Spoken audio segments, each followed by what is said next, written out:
SKCK, kemudian tanggal SKCK. Oke, kita cek tanggalnya 12 April ya. Diklik saja 12. Kemudian nama pejabat penatangannya, cek di SKCK-nya. Ini ya, yang sudah saya centang tadi di bawah. Kemudian ini di input boleh tanpa gelar. Baik Bapak Ibu yang sedang berjuang mengisi DRH P3K tahun 2022, sesi kali ini saya akan berbagi tutorial cara mengisi DRH P3K secara lengkap ya sampai akhir. Oke, ketika sudah Bapak Ibu berada di tampilan seperti ini, sudah login di akun SSCSN, Bapak Ibu langsung saja klik yang warna merah ini, pengisian daftar riwayat hidup. Nah, lalu Bapak Ibu dibawa ke data perorangan. Bapak Ibu silakan cek kembali data-data di sini, tapi ada beberapa data yang memang sudah terkunci. Ada beberapa data juga bisa diedit. Nah, ini Bapak Ibu sesuaikan. Nah, untuk nama, ini banyak yang bertanya apakah nama bisa diubah. Nah, ini ada satu yang bisa diubah, yaitu nama yang sesuai ijazah. Barangkali nama di ijazah Bapak Ibu ada yang salah. Kemudian sekarang Bapak Ibu meminta surat keterangan dari kampus untuk perbaikan nama, biar sesuai dengan KTP gitu misalnya. Nah, ini bisa nanti disesuaikan, bisa diedit. Khusus untuk satu saja. Kalau yang ini sudah terkunci Bapak Ibu. Ini kan nama sesuai ijazah juga. Ini sudah terkunci. Kemudian gelar depan, gelar belakang bisa diedit, disesuaikan nanti. Tempat lahir yang sesuai ijazah ini bisa diedit, silahkan disesuaikan. Tanggal lahir ini sudah terkunci kedua-duanya. Oke, saya akan scroll ke bawah. Kemudian status perkawinan. Nah, ini bisa diubah. Menyesuaikan dengan status perkawinan Bapak Ibu sekarang. Kalau sebelumnya belum menikah, tapi sekarang sudah menikah, silakan diubah. Kemudian untuk email, nomor telepon, nomor ponsel. Nah, ini usahakan Bapak Ibu, kalau email, nomor telepon, atau nomor ponsel sebelumnya sudah tidak aktif, salah satunya ini, ganti dengan yang baru yang aktif. Ini bisa dirubah. Karena apa? Nanti kalau Bapak Ibu ada kekurangan berkas atau kesalahan pengisian DRH, biar mudah nanti tim verifikator untuk menghubungi Bapak Ibu. Karena nanti Bapak Ibu akan diberikan kesempatan sekali untuk perbaikan. Untuk nomor telepon, ini ya nomor yang biasa dipakai untuk bertelepon. Untuk nomor ponsel ini adalah nomor yang terdaftar di WhatsApp. Itu Bapak Ibu. Oke, ini jelas ya. Kemudian saya akan scroll ke bawah lagi. Untuk alamat domisili, ini disesuaikan. Untuk provinsi kabupaten kan sudah. Sekarang kecamatan. Ya, untuk kecamatan ini tinggal klik saja. Pilih kecamatannya, ketikkan kata depannya. Oke, sudah ya, tinggal diklik. Nah, untuk kelurahan tinggal diklik saja. Kalau tidak muncul, coba diketikkan nama depan kelurahannya. Tidak ada ya, maka Bapak Ibu tidak usah galau. Ini klik saja lainnya. Lalu ketikkan di bawahnya nama kelurahan atau desa Bapak Ibu. Tidak masalah. Dan untuk jalan, Bapak Ibu lihat di KTP atau KK-nya. Nah, seperti ini misalnya. Ini tidak ada alamat jalannya, langsung Banjar Dinas. Maka sesuaikan aja dengan yang di KTP. Berarti di sini untuk jalannya dikosongkan, alamatnya langsung tulis. Nah, ini kan sudah isi keterangan. Nomor RT dan RW ya tidak termasuk nama jalan untuk alamat lengkapnya. Desa tidak termasuk karena desa kan sudah tercantum di atasnya, termasuk kecamatan dan kabupaten. Nah, kemudian di KTP-nya lihat RT RW-nya berisi nggak? Oh, ini 00 ya. Ya, isi aja di sini dilengkapi. Mau isi juga RT RW-nya boleh. Seperti ini boleh. Mau tidak diisi RT RW-nya juga tidak masalah. Dan untuk kode posnya, oke, sudah. Kemudian tinggi badan ini sesuaikan ya. Sesuaikan dengan data Bapak Ibu. Dan warna rambut. Dan bentuk rambut. Bentuk muka ya. Warna kulit. Dan ciri khas. Ya, kalau memiliki ciri khas bisa diisi, kalau tidak memiliki ya diisi aja strip. Cacat tubuh juga sama, kalau tidak memiliki ya isi saja strip. Dan untuk hobi ini dipilih satu saja, apa misalnya hobinya, apakah menyanyi dan lain sebagainya. Ya, keterangan hobinya. Ya. Dan sedang hamil tidak? Ya, kalau belum menikah kan tidak hamil ya. Oke, tidak. Nah, Nah, Bapak Ibu cek nanti datanya ini berulang-ulang. Kalau sudah yakin benar, Bapak Ibu bisa lanjut. Tapi walaupun misalnya ada kesalahan yang terlewati, nanti Bapak Ibu masih bisa ubah kok. Yang penting Bapak Ibu jangan dulu klik akhiri pengisian DRH. Oke, saya akan lanjut ke menu berikutnya. Nah, ini diisi kode captcha-nya, lalu klik selanjutnya. Oke, nah ini untuk riwayat pendidikan. Untuk riwayat pendidikan di pengisian DRH sekarang ini sudah langsung otomatis terisi. Karena pada saat pendaftaran kan Pak Ibu menginput. Ini sudah lengkap riwayatnya dari SD sampai S1. Sehingga ini Bapak Ibu silahkan dicek lagi nanti untuk nama sekolah, nomor ijazah, penandatangan ijazahnya. Kalau ada kesalahan, Bapak Ibu tinggal klik ini ubah. Misalnya ubah mau yang di bagian mana yang mau diubah. Ini tinggal diganti saja ya, yang mana yang mau diubah. Saya akan batal ya. Oke, saya anggap ini untuk pengisian riwayat pendidikan ini clear. Dan nanti ada bukti dukung yaitu penginputan ijazah dan transkrip nilai. Nah, yang di-upload nanti ijazah dan transkrip nilainya itu adalah ijazah S1 yang digunakan untuk melamar. Ijazah dari SD sampai SMP-nya ini tidak usah di-upload. Ini cuma pelengkap saja. Oke. Dan lanjut Bapak Ibu, pengisian data kursus. Kalau memang Bapak Ibu tidak memiliki data kursus, maka ini boleh dikosongkan. Tidak apa-apa. Karena ini tidak memiliki, maka saya akan kosongkan dan saya akan lanjut ke menu berikutnya, yaitu di menu riwayat pekerjaan. Nah, di riwayat pekerjaan juga sama Bapak Ibu. Ini sudah berisi otomatis karena berasal dari inputan pada saat pendaftaran. Nah, ini sudah lengkap. Kalau Bapak Ibu mau lebih teliti lagi, nanti coba dicek lagi SK-nya. Nah, kalau ada kesalahan, maka ini klik ubah. Nah, untuk riwayat pekerjaan Bapak Ibu, di tahun ini pengisian DRH tidak perlu mengupload bukti dukung surat pengalaman kerja. Sehingga ini sekarang memudahkan Bapak Ibu. Bapak Ibu tinggal menginput saja di sini. Kalau misalnya Bapak Ibu mengabdi selama 10 tahun, ini belum semuanya terinput di sini, Bapak Ibu boleh tambah lagi di sini, tambah riwayat pekerjaan. Ya, diinput selengkap-lengkapnya sampai 10 tahun, itu misalnya. Ya, dilengkapi kan lebih bagus juga. Karena sekarang sudah tidak lagi mengupload bukti dukung. Oke, clear ya untuk riwayat pekerjaan. Untuk jasa dan prestasi, ini bisa dikosongkan kalau tidak memiliki. Kalau memiliki, ya silahkan diisikan. Oke, selanjutnya. Nah, ini untuk riwayat keluarga. Untuk riwayat keluarga, karena ini beragam permasalahannya, saya sudah buatkan video khususnya di video sebelumnya. Saya di sini sekarang akan menginput sesuai dengan keadaan teman saya yang mengisi DRH ini. Nah, karena ini statusnya belum kawin, ya saya cek di ininya, belum kawin ya. Sehingga di riwayat keluarganya istri, suami, kemudian anak ini dikosongkan, tidak usah diisi. Kemudian, nah orang tua kandung, ini kan pasti punya orang tua kandung. Ya, ini sekarang diisi. Oke, isikan NIK nomor KK pekerjaan. Itu disesuaikan dengan KK masing-masing ya. Oke, yang pertama NIK-nya silahkan diinput. Kemudian nomor KK. Nah, pekerjaannya sesuaikan dengan ada yang di KK ya. Kemudian namanya. Kemudian tempat lahir. Nah, ini diisi dengan tempat lahir bapaknya atau ibunya setingkat kabupaten. Nah, ini saya misalkan ketikkan yang sesuai dengan di KK. Nah, ini akan muncul kabupaten lain.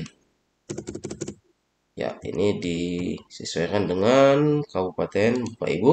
Kemudian tanggal lahirnya diklik saja dan diklik tahun. Ini dimundurkan. Mencari tahun yang sesuai.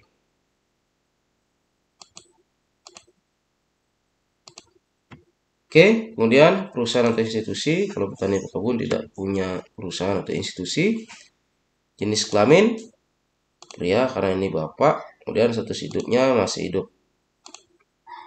Oke, sudah semua ya, sudah terinput semua. Lalu klik simpan. Nah, kalau misalnya Bapak Ibu ada melakukan kesalahan tadi menginputnya, ini tinggal klik saja ubah ya. Kemudian berikutnya untuk penginputan orang tua, yaitu ibu. Oke, lanjut lagi. Sama prosesnya seperti tadi. inputkan nicknya, kemudian nomor kakak, kemudian pekerjaannya. Oke. Nah, untuk nick dan nomor kakak ini bisa dikosongkan jika statusnya sudah meninggal atau WNA. Nah, nanti kalau Bapak Ibu di sini pilih status meninggal, maka ini tidak akan jadi kotak merah. Saya akan coba hapus satu ya untuk nick. Kalau meninggal, kalau statusnya hidup, nah ini akan menjadi merah dia, berarti harus diisi. Itu Bapak Ibu ya, kalau misalnya status orang tuanya masih hidup, maka ini wajib diisi nick dan nomor kakaknya. Oke, saya akan isi lagi nicknya. Oke, pekerjaan sudah. Sekarang nama ya. Oke. Kemudian tempat lahir sama setingkat kabupaten, maka ketikkan saja nama depan dari kabupatennya. Kemudian tanggal lahirnya, tinggal diklik saja, klik tahun, menurunkan tahunnya, mencari tahun yang sesuai. Bulan sesuai, tanggal yang sesuai. Oke, perusahaannya tidak ada. Dan jenis kelaminnya wanita karena ibu status hidup. Oke, klik simpan. Kemudian berikutnya saudara kandung. Nah, ini diinput jika memiliki. Kalau tidak memiliki kan tidak perlu diinput. Kemudian jumlahnya diinput sesuai dengan jumlah saudara kandung yang dimiliki. Jika Bapak Ibu bisa mendapatkan kartu keluarganya sebagai sumber data. Karena di sini kan diminta menginput nick sama nomor kakak. Nah, kalau misalnya bisa didapatkan beberapa saja ya cukup input yang didapatkan saja kakaknya. Oke, saya akan langsung ke input saudara kandungnya. Ini penginputannya sama. Yang pertama adalah nick. Nah, untuk statusnya ini kalau meninggal, nah ini tidak perlu diinput ya. Tapi kalau yang sudah meninggal, saudara kandungnya tidak perlu diinput lagi. Nah, ini khusus input yang masih hidup ya. Oke, nicknya, lalu nomor kakak, lalu pekerjaannya, lalu nama, lalu tempat lahir, setingkat kabupaten, lalu tanggal lahir, diklik saja. Ya, perusahaannya tidak ada. Kemudian jenis kelaminnya disesuaikan. Oke, status hidup. Lalu klik simpan. Oke, sudah ya. Kemudian tambah lagi saudara kandungnya. Yang pertama nick seperti biasa. Dan pekerjaannya ya, karyawan. Oke, karyawan swasta ya. Kemudian namanya, tempat lahir, tingkat kabupaten juga. Oke. Kemudian tanggal lahir,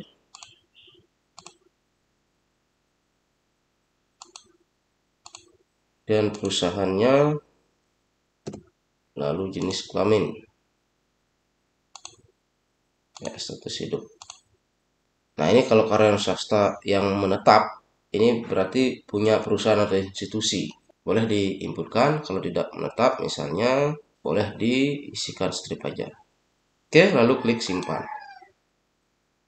Nah, di sini ternyata saudara kandung ada terjadi pendobolan tadi ya penginputannya. Maka ini Bapak Ibu tidak usah risau, ini dihapus saja satu. Ya, dihapus satu. Penginputan saudara kandung sudah selesai. Bapak Ibu mertua belum punya ya, ini tinggal dilanjut saja. Sekarang selanjutnya ke menu organisasi. Nah, di menu keterangan organisasi ini, Bapak Ibu silahkan tambahkan organisasi yang pernah diikuti. Ini diminta nama organisasi, jenis, jabatan, nama, tanggal mulai, tanggal selesai, tempat, dan pemimpin. Kalau Bapak Ibu ikut berorganisasi sebelumnya. Tapi kalau tidak memiliki, ya ini tidak usah diisi, tidak masalah. Kemudian di bawahnya ada keterangan lain-lain. Nah, untuk penginputan keterangan lain-lain, di sini Bapak Ibu bisa perhatikan ada petunjuk di bawahnya. Karena sesuai dengan di tempat kami, ada suket sehat jasmani rohani, itu dokter pemeriksanya berbeda. Nah, bagaimana cara pengisiannya? Sekarang saya akan lanjutkan melakukan pengisian untuk nomor SKCK, ya, surat keterangan catatan kepolisian. Oke, saya akan perlihatkan dulu SKCK.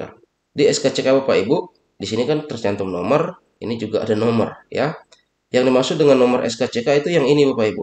Oke, yang di sini. Nah, ini diketikkan nanti sesuai dengan nomor SKCK yang Bapak Ibu sudah urus SKCK-nya. Kemudian di bawahnya Nanti Bapak Ibu kan diminta menginput nomor, kemudian diminta menginput tanggal pembuatan SKCK-nya dan nama pejabat penatangannya. Nah ini kan keperluannya untuk melengkapi administrasi pemberkasan P3K. Oke, sudah fix ya. Oke, lanjut Bapak Ibu. Nomor SKCK. Oke.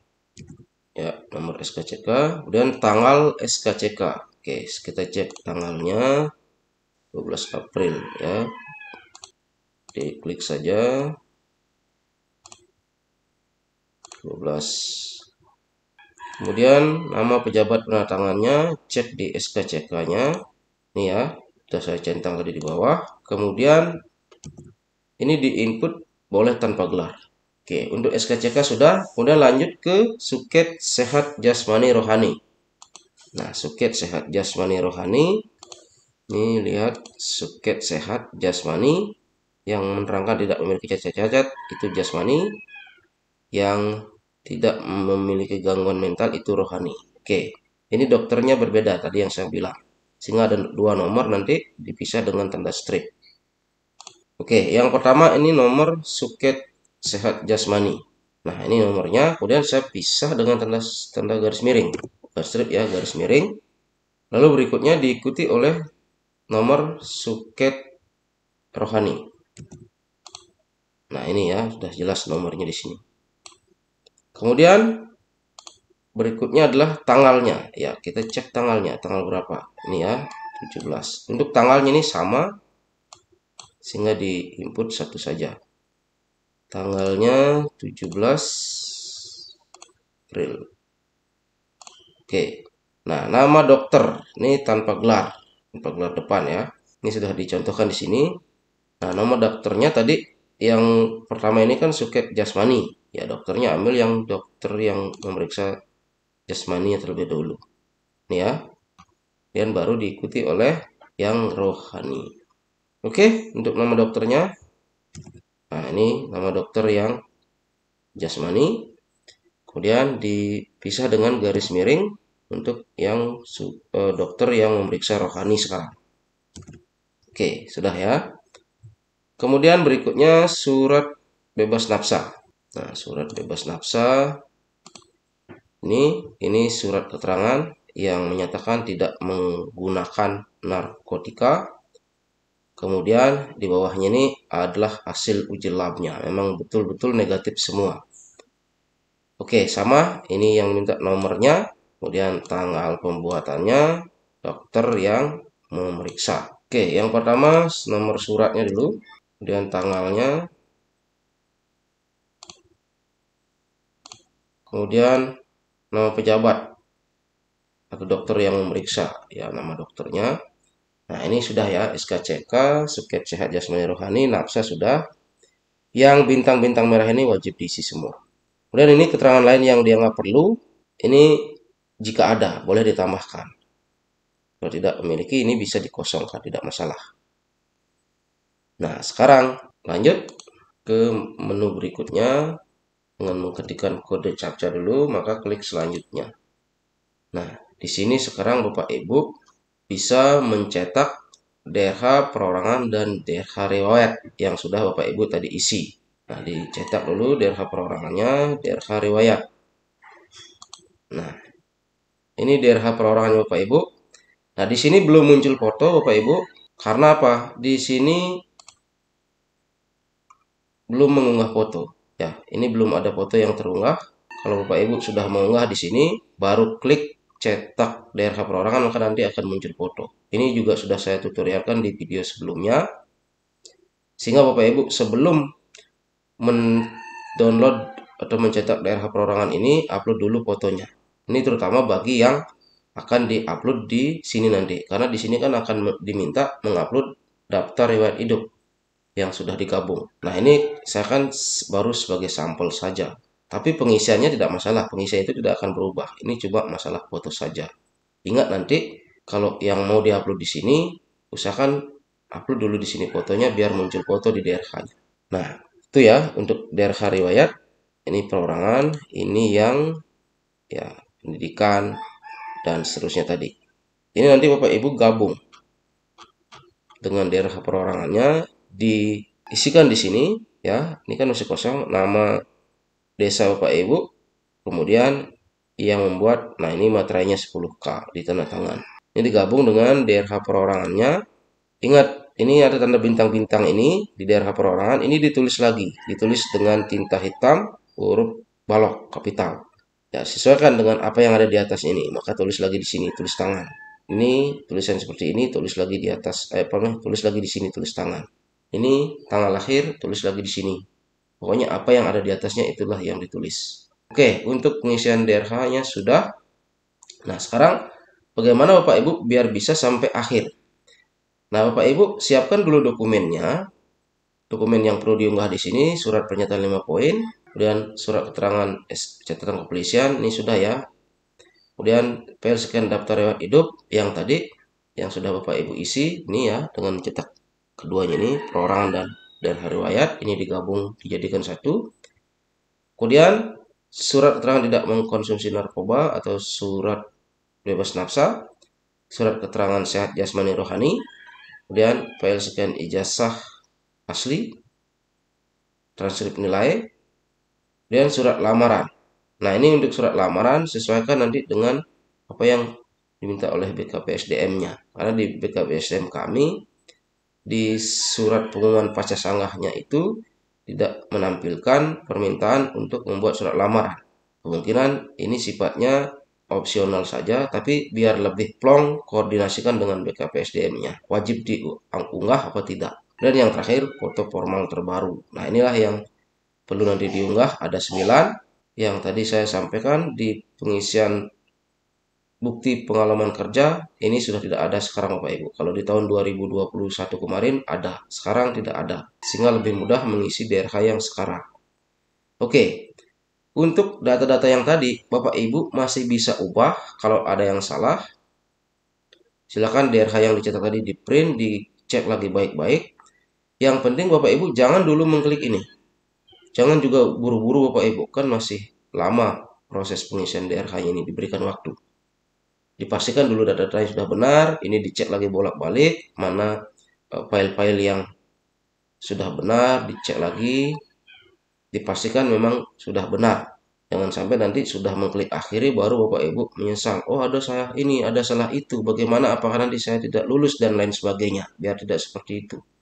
Jangan buru-buru, tapi jangan juga lewat dari batas waktu yang diberikan. Nah, kalau Bapak Ibu sudah mengunggah semua dokumennya ini, sudah mengecek, sudah fix, maka Bapak Ibu untuk mengakhiri pengisian DRH ini, Bapak Ibu tinggal klik ini yang warna merah ini. Nanti akan ada permintaan lanjutan. Apakah Anda yakin mengakhiri begitu misalnya? Ya, klik saja iya. Sehingga kalau sudah Bapak Ibu akhiri, maka Bapak Ibu tidak bisa lagi melakukan edit, melakukan unggah. Nah, karena nanti keterangannya akan sudah diunggah begitu saja di sini. Jadi demikian Bapak Ibu cara mengisi DRH P3K tahun 2022. Semoga bermanfaat. Terima kasih.